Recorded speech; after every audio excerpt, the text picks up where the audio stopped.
What you just watched is Kodak Black get completely caught off guard by a stranger in a New York City nightclub. What started as a viral public kiss quickly turned into something far more confusing, because right after that moment, something unexpected happened. And now, the full story is raising serious questions. The night it happened.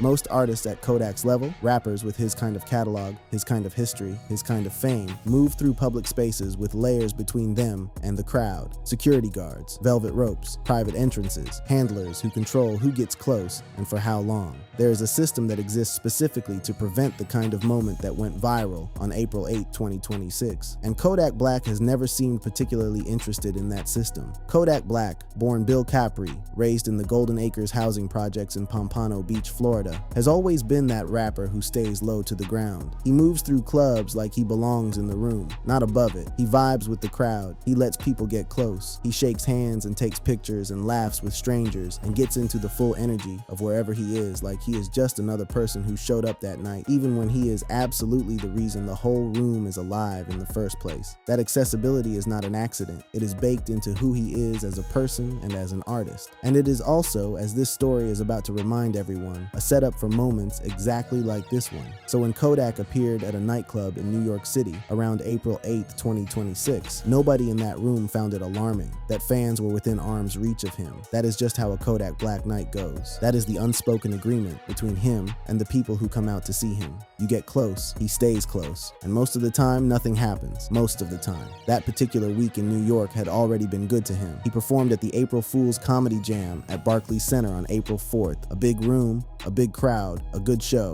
Around the same time, he appeared at Harbor NYC for a rooftop party and show. The city was receiving him well, and he was deep in it, not rushing back to Florida, not playing things quiet, just fully out and fully present in New York's nightlife, the way someone does when the energy feels right, and there is no reason to slow down. And from footage circulating on social media from that same night, Kodak was in a very specific kind of mood. He was posted up in the club, drinks going, music loud, completely in his element, and he was not alone in the way he was enjoying the night. He was getting very comfortable, very close, and very cozy with Just Brittany, one of the artists signed to his Sniper Gang label. Clips from the same night showed her twerking and grinding on him, the two of them laughing and moving together, him looking like, and these are the exact words that kept appearing in comment after comment, like he was in heaven. The energy between them was not subtle. The crowd around them could see it. The cameras caught it. And that footage was already making its way around the internet before the bigger clip even dropped. Then it happened.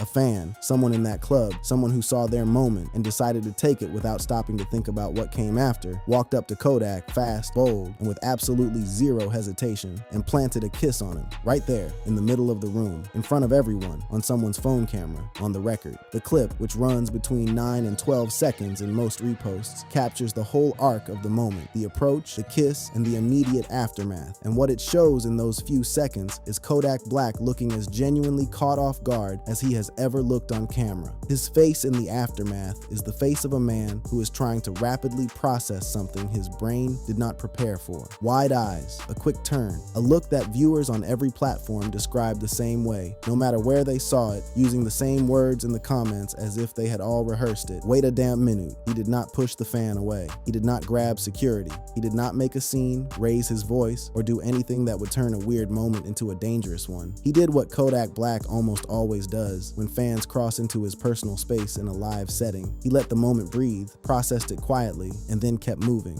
No escalation, no confrontation, just a look on his face doing all the talking that needed to be done. The clip exploded on April 8th through the pages that move hip-hop content faster than any traditional media outlet. World Star Hip Hop, My Mixtape Has, Hip Hop Ties, Drizzy Inspiration. Within hours of going up, every single repost had comment sections that people were describing with one word over and over again: messy. And here is the thing. The reason those comments were messy was not really about Kodak. It was not about the kiss itself, or the boldness of the move, or even what it said about fan culture in 2026. The reason every comment section on every platform turned into a full-on debate was the fan. Specifically, who the fan was and what people thought they were seeing when they looked at them. The fan who kissed Kodak has not been identified by name in any public report as of April 9th, 2026. No outlet tracked them down. No social media handle surfaced. No follow-up interview was given.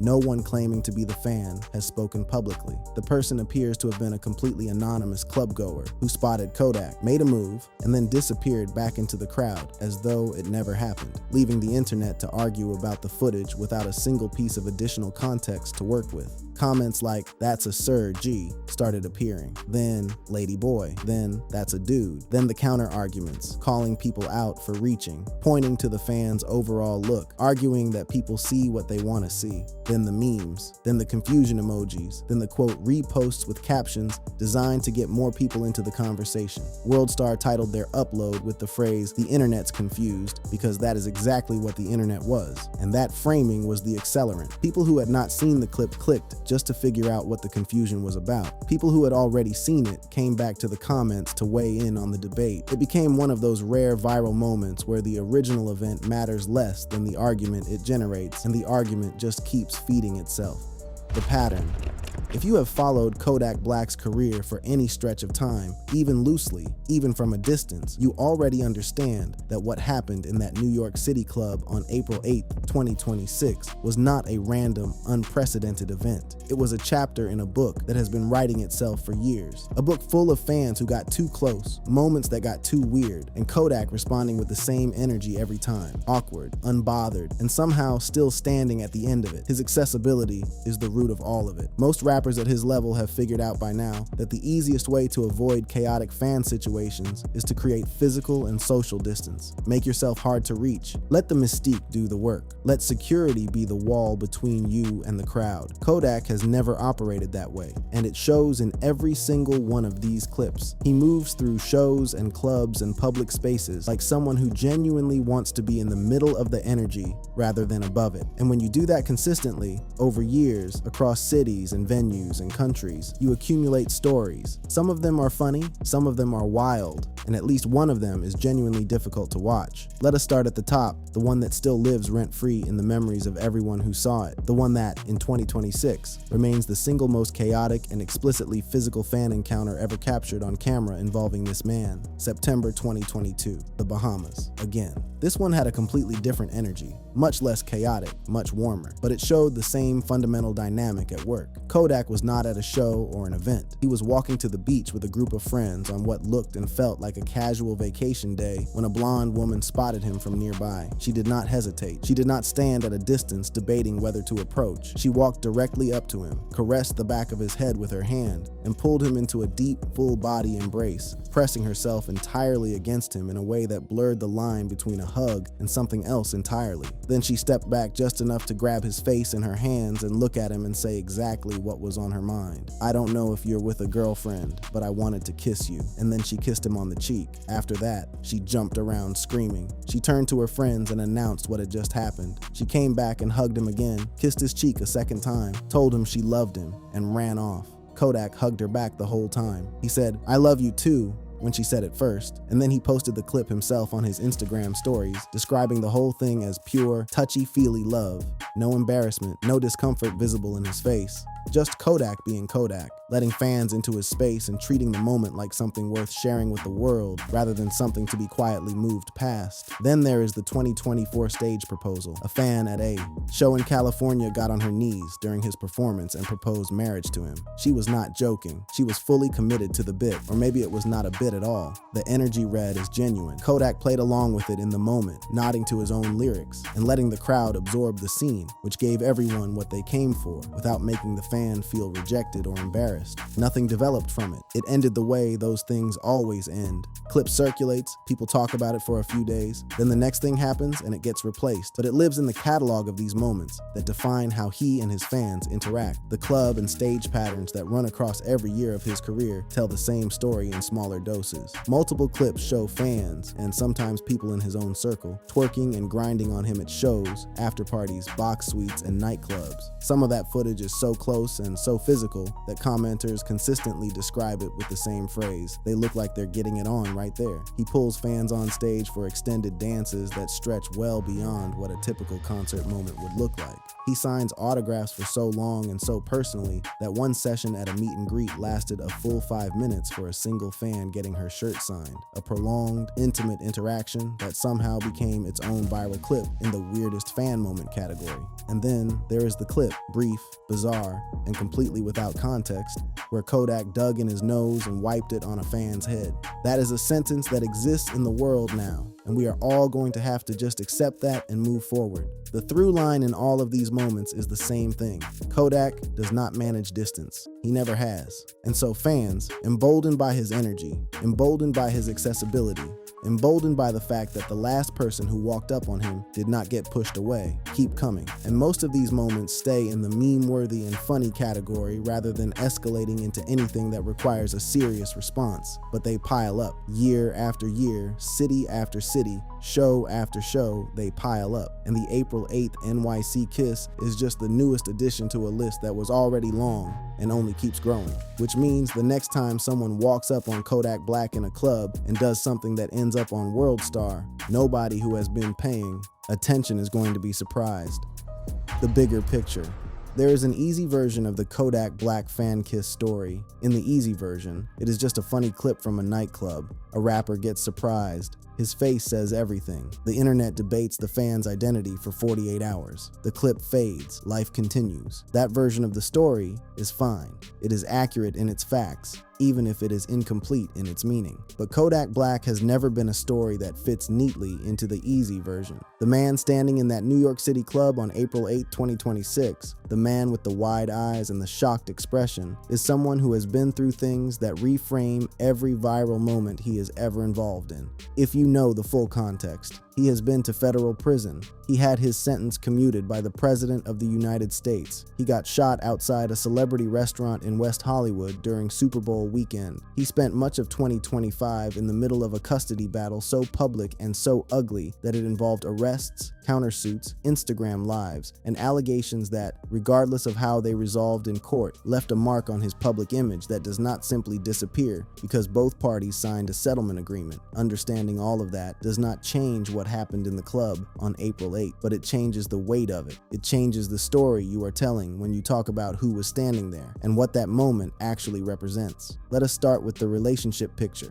because it is directly connected to the energy of that night, to the Just Britney footage, to the fan kiss, to all of it. As of April 2026, Kodak Black is not in a publicly confirmed, stable relationship. He has 5 children with 4 different women, and his romantic life has been one of the most consistently dramatic, publicly documented, and emotionally complicated in hip-hop. Not because he engineered it that way for attention, but because the circumstances of his life keep producing real and serious situations that find their way onto the internet, regardless of whether he wants them there. His longest and most turbulent connection has been with Miranda Johnson, a realtor and reality television personality from Wags to Riches, who entered his life around 2017 and has been on and off with him ever since. They share 2 children together, a daughter named Queen Yuri and a son. For years, the relationship cycled through breakups and reconciliations, staying relatively out of the headlines except for the occasional social media hint that something was either good or wrong between them. Then 2025 arrived and the whole thing collapsed in front of everyone.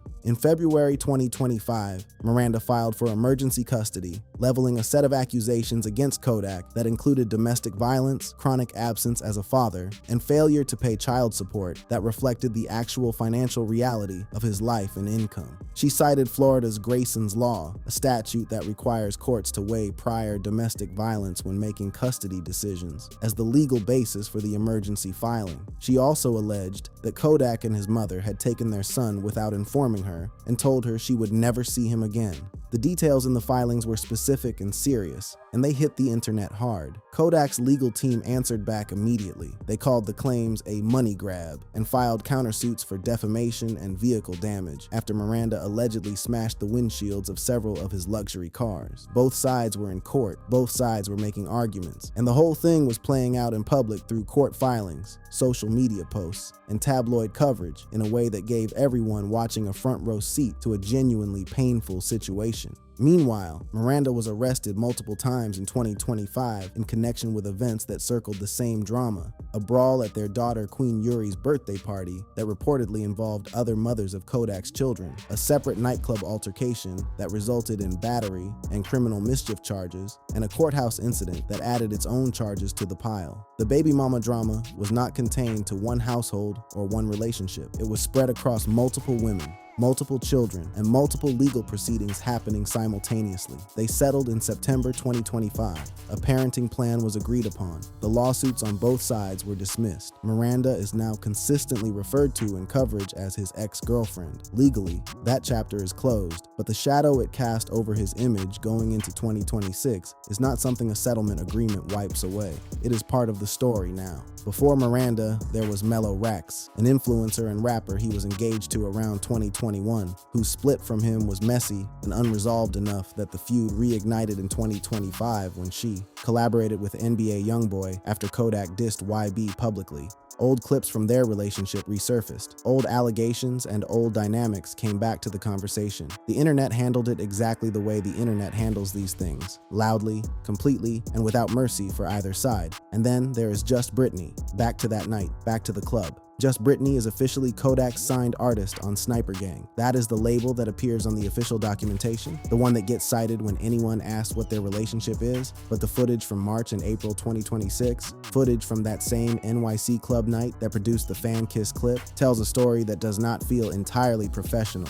Her twerking on him smiling with an energy that people online keep calling in heaven. The two of them taking shots, being physically close, radiating a kind of warmth that goes beyond what most people associate with a label executive and his artist. Commenters kept describing her as Kodak's new girlfriend, regardless of the official story. And Kodak himself has said in past interviews that the line between professional and personal with the women he signs to his label is not always a clear one. Nothing about Just Britney is confirmed beyond the professional arrangement, but nothing about the footage looks strictly professional either, and the internet has made its own conclusions without waiting for an official statement. Now, the legal history, because it is impossible to tell the full Kodak Black story without going there. His troubles with the law started in October 2015 when he was 18 years old, accused of forcing people into a vehicle at gunpoint in Pompano Beach after suspecting them of breaking into his home. Charges included robbery, battery, kidnapping, and false imprisonment. It was the beginning of a relationship with the criminal justice system that would define the next decade of his life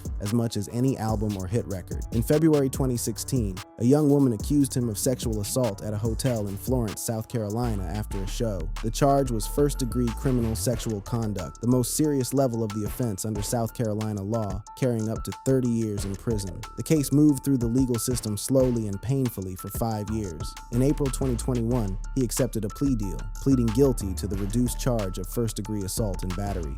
He received 18 months of probation and no additional prison time, and he apologized in court as a condition of the deal. The resolution did not make the original accusation disappear from the public record or from the way people talk about him. In January 2018, while on probation, he broadcast himself on Instagram Live in his own home, passing a marijuana joint and a handgun around in a room that contained his infant son. Police acted on the footage directly. He was charged with grand theft of a firearm, weapons possession by a convicted felon, cannabis possession, and child neglect. It became, and remains, one of the most cited examples in hip-hop history of an artist providing evidence against themselves through their own social media behavior. In 2019, federal prosecutors charged him with making false statements on firearm purchase forms, lying about his criminal history on background checks in order to buy multiple handguns in Miami. He pleaded guilty and was sentenced to 46 months in federal prison. He began serving that sentence and was still incarcerated in January 2021 when President Donald Trump commuted his sentence in one of his final acts in office. It was not a pardon. The conviction stayed on his record permanently, but the commutation meant he walked out of federal prison after serving roughly a year and a half of a nearly 4-year sentence. He went back to work almost immediately. On February 12, 2022, during Super Bowl weekend activities in West Hollywood, a shooting occurred outside the Nice Guy restaurant. Kodak was shot in the leg. 2 other men present were also hit. A civil lawsuit filed against him by 2 of the men injured, which sought damages that at one point were valued at $62 million, was withdrawn and dropped entirely in March 2026, just weeks before the fan kiss clip landed. The suit was dismissed with prejudice, meaning it cannot be refiled. That particular legal shadow, at least, is gone. This is the man in that 10-second clip. This is who is standing in that nightclub with the surprised look on his face. A man who has been through federal prison, a presidential commutation, a shooting, a sexual assault plea, a 2018 child neglect charge caught on his own live stream, a 2025 custody war that consumed most of the year, 5 children spread across 4 households, an ex-fiancé whose feud with him reignited publicly, and a current label artist situation that the entire internet is watching with extreme interest. As of April 9th, 2026, Kodak has not said a single word publicly about the kiss. No statement, no post, no story, nothing from his team, nothing from the fan. The silence from both sides is complete. That is the Kodak Black fan kiss story. That is all of it. That is the full picture. Found this information exciting and unbelievable? Be sure to check out other similar and amazing videos on the screen. Thanks again for watching. I'll see you in the next video.